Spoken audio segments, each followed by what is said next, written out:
3 నల్ల మినుములు తీసుకొని వాటి మీద ఈ యొక్క మంత్రాన్ని చదివి మీ శత్రువు ఎవరైతే ఉన్నారో ఆ యొక్క శత్రువుకి తగిలే విధంగా ఈ యొక్క నల్ల మినుములను మీరు విసిరేసినట్లయితే జీవితాంతం ఆ యొక్క శత్రువు కుళ్ళి కుషించి మంచానికి అంకితం అయిపోవడం జరిగిందన్నమాట. అటువంటి పవర్ఫుల్ గల ఒక శత్రు నాశనం మంత్రాన్ని ఈ విధంగా ఈరోజు మీకు నేను తెలియజేస్తున్నాను. ఇది ఒక బ్లాక్ మ్యాజిక్ మోడల్లో ఉంటుంది, అంటే ఒక చేతబడి మోడల్లో ఉంటుంది. మీకు ఎటువంటి ఇబ్బంది అయితే తెలియదు, మీరు ప్రశాంతంగా చేసుకోవచ్చు అనమాట. మీరు ఏం చేస్తున్నారు కూడా పక్కన కూడా తెలియకుండా చేసుకోవచ్చు అనమాట. అటువంటి పవర్ఫుల్ గల మంత్రం మాట ఇది. అయితే ఇది వచ్చేసి ఒక అఘోరి తాంత్రిక రూపంలో ఉండే మంత్రం.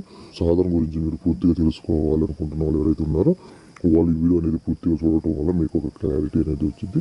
ఇటువంటి వాటి మీద నమ్మకం లేని వాళ్ళు వీడియో అనేది స్కిప్ చేసి వెనక్కి వెళ్ళిపోవచ్చు అన్నమాట.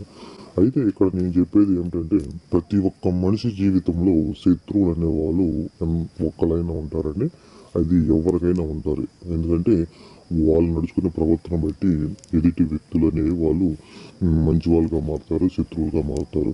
నోరు మంచిది అయితే ఊరు మంచిది అనే సామెత అనేది ఒకటి ఉందన్నమాట. నడిచే దారి కరెక్ట్గా ఉంటే మీకు ఎటువంటి ఇబ్బంది అయితే ఉండదు.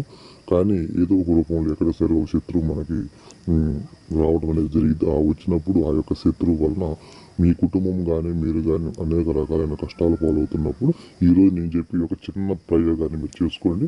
మీ జీవితంలో ఆ యొక్క శత్రువు మీ జోలికి రాకుండా వైపు చూడకుండా ఏం జరిగిందో తెలియని పరిస్థితుల్లో హాస్పిటల్కి పాలైపోయి ఎన్ని వేలు లక్షలు పెట్టినా సరే అర్థం కాని పరిస్థితుల్లో అతని జీవితం అనేది హాస్పిటల్లో వెళ్ళిపోవడం అనేది జరిగింది అన్నమాట.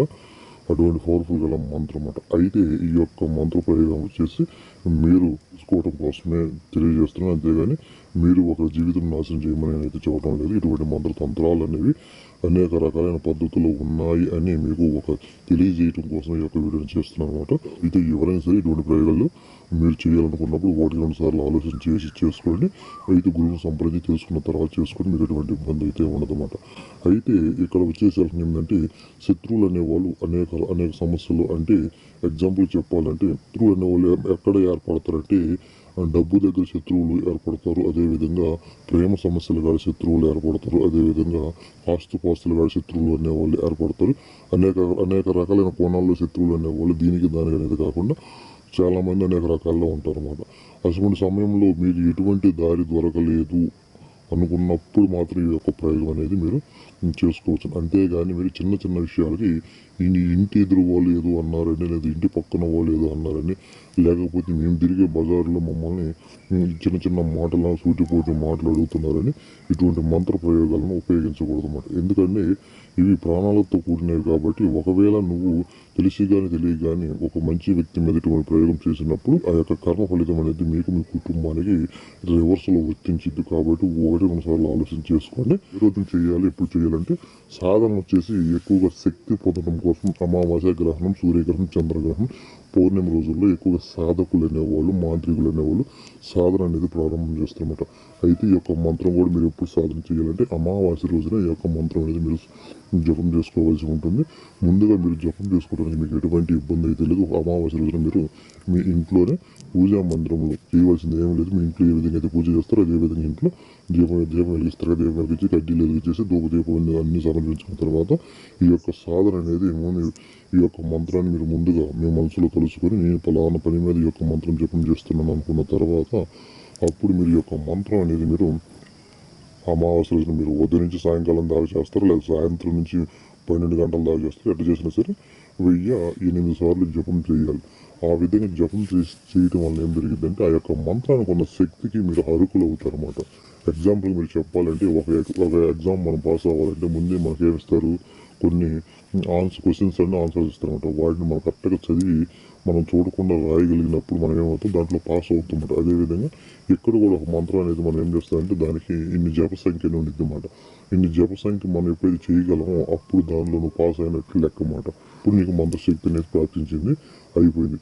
తర్వాత ఇప్పుడు మళ్ళీ మరి ఏం చేయాలంటే ఎప్పుడైతే మళ్ళీ మరుసటి అంటే మళ్ళీ అమావాస్య రోజున మళ్ళీ మీరు ఏం చేయాలంటే మీ శత్రువు ఎవరైతే ఉన్నారో ఆ యొక్క శత్రువుకు పత్రం మీరు కోరుకోవాలనుకుంటున్నప్పుడు మీరు మీ ఇంట్లో ఒక దీపాన్ని వెలిగించేసి, ఒక కడ్డీలు వెలిగించేసి అక్కడ మీరు ధూపం స్టిక్ అనేది వెలిగించి పెట్టి మీరు ఇక్కడ మీరు ఏం చేయాలంటే 108 నల్ల మినుములు తెచ్చుకోవాలి. మీరు ఒక్కొక్కసారి మంత్రం చదువుతున్నప్పుడు ఒక్క నల్ల మినుము తీసేసి ఆ దీపం మీద ఇటు కొట్టాలన్నమాట. అంటే ఆ ఒత్తి వెలుగుతున్న కాంతిని చూసారా, ఆ కాంతి మీద ఇటు కొట్టాలి.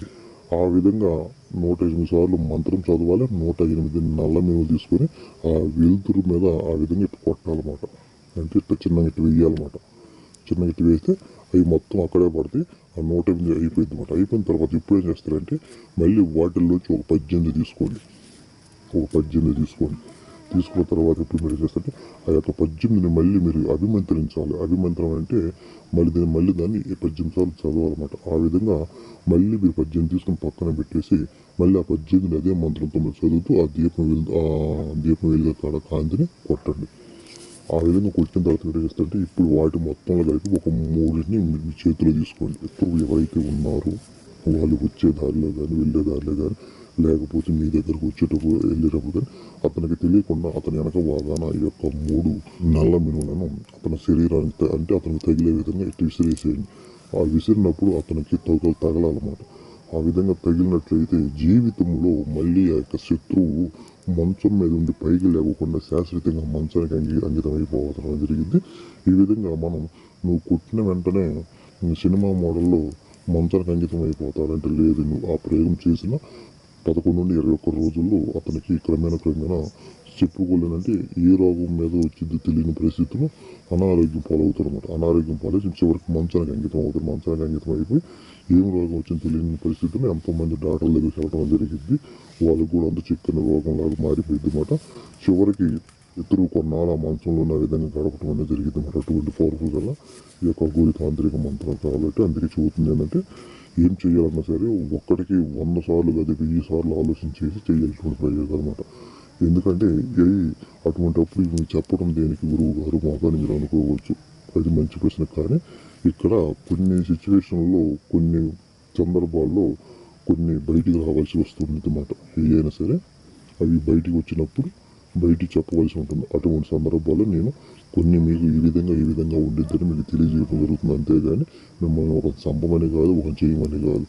అయితే ఇక్కడ వచ్చేసి సాధన చేసే సమయాన మనకి ఏదైనా రక్షణ కవచం కానీ లేకపోతే కూర్చున్న ప్లేస్కి ఏదైనా సురక్ష కవచం కానీ ఏర్పరచుకోవడానికి మీకు ఎటువంటి అవసరం లేదు. ఎందుకంటే మీరు మంత్రాన్ని చేసి సిద్ధి పొందారు. ఆ మంత్రంతో అభిమంత్రించి ఆ యొక్క వస్తువును అతని మీద ప్రయోగం చేశారు. అంతకన్నా మీకు ఇబ్బంది అయితే ఏం లేదన్నమాట. ఆ విధంగా చేయడం వల్ల జీవితంలో మళ్ళీ ఆ యొక్క శత్రువు మీ జోలికి రాకుండా మీ వైపు చూడకుండా మీతో మాట్లాడకుండా ఉండడం జరిగింది. తెలియకుండా చేసుకోండి. ఎందుకంటే ఇవి ప్రమాదంతో కూడినవి కాబట్టి రేపు నువ్వు 10 మందికి చెప్పుకొని చేసుకుంటే ఇక్కడ ఏం జరిగిద్దంటే రేపు ఆ వ్యక్తి మంచాల మీద పడ్డప్పుడు నీకు పలానా వ్యక్తి ఈ రకం చేశాడు మాకు చెప్పాడు సంగతి తెలిసిందంటే మీకు ప్రమాదం జరిగింది. కాబట్టి ఎవరు కూడా చెప్పుకోకుండా ఎవరికి తెలియకుండా చేసుకోండి. మీకు ఎటువంటి ఇబ్బందులు